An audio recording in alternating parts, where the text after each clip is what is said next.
munhu akafamba nebanga anourayiwawo nebanga. Munhu anotengesa vamwe kana kuti anotsakatisa vamwe, kwekupedzisira kwacho anongotsakatikawo sezvakaita amai Linda Masarira.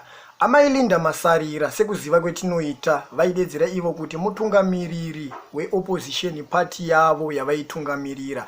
Asi opposition party yavo tikada kutarisa kuti yakamboitei munyika yedu yeZimbabwe, ende opposition party yavo yaimbowanzokuita nezvei.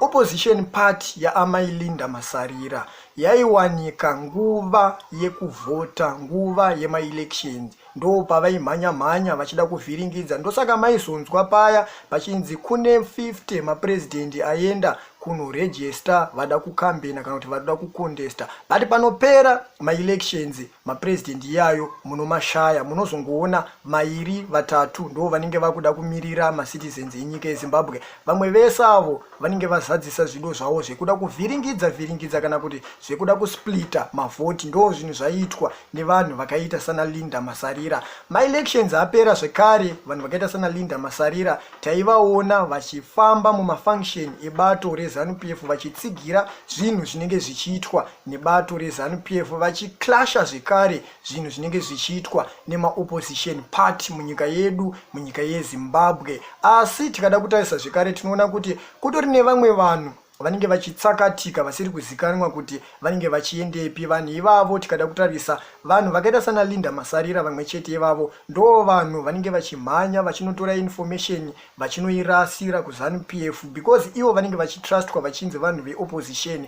But nekufamba kwenguva vanhu vanozoona kuti tiri kushanda nemutengesi kana tiri kufamba nemutengesi. Same ZANU-PF iyoyo kana yapedza kushandisa vanhu vakaita sana Linda Masarira, because vanenge vari vanhu vekuti vanenge vachitengesa vanhu kuti ivo mhuri dzavo dzidye kana kuti ivo vagare vachidya zvinonaka mukanwa mavo, ndo muhotera munofanira kugara muchitapira. Same ZANU-PF iyoyo inobva yavagadzirira zvirwere, nekuti mukada kutarisa munoona kuti kupolitics chete ndo kune vanhu vanongorwara vachitsakatika zvisingazikanwi kuti arwara nechirwere chakaita sei. Ndikada kukupa example yemudzimai ainzi Chimama. Chimama vakaita mbiri yekunzi vari kutengesa vanhu, Chimama vari kuzoita zvakati, Chimama vari kuzoita zvakati. Asi kufa kwaChimama hakutsanangurike, kwakangofanana nekufa kwakangoita same amai Linda Masarira.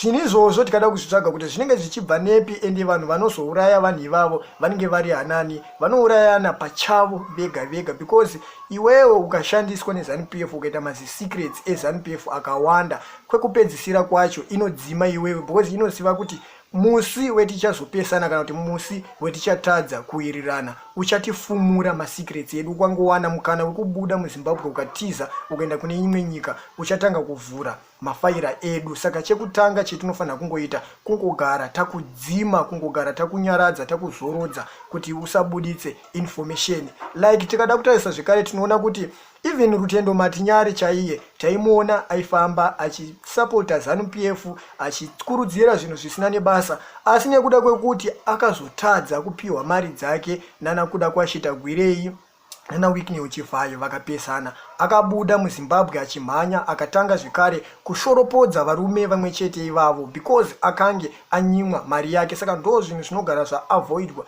neZANU-PF kuti iwewe kana une masecret edu tinofanira kungogara takudzima. That's why muri kuona kuti rufu rwaamai Linda Masarira harusi kutaurika kuti vakafa nei, ende hazvitaurike zvinhu izvozvo, zvinongotsikwa-tsikwa, because munhu akafa asiri kurwara, asi chinenge chavauraya zvirwere zvavanenge vachigadzirirwa mupolitics kana kuti zvirwere zvavanenge vachigadzirirwa nevanhu vanenge vachivadyisa zvinonaka izvozvo. Ukada watarisa vanhu ivavo vanhu vekuti vanenge vachipinzwa mumahotera anodhura vachidyiswa chikafu chinodhura, vachiona kunge zvinhu zvavari kuita vari kugona kana kuti vari kurarama kalife, but kwekupedzisira kwazvo zvinozovakosta. Ndo mamiriro ezvinenge zvakaita zvinhu zvinenge zvichiitika munyika yedu yeZimbabwe, ende zvinhu izvozvo hazvishamise, because iye Linda Masarira haasi wekutanga kufa nenzira idzodzo. Chimama chaivo vakafa zvekare nenzira idzodzo, kusvikira mukuvigwa pakangotsikwa-tsikwa kuti pange panotaurwa kunzi chikonzero chei chakavauraya. Ameno kuti imimiwo semacitizens enyika yeZimbabwe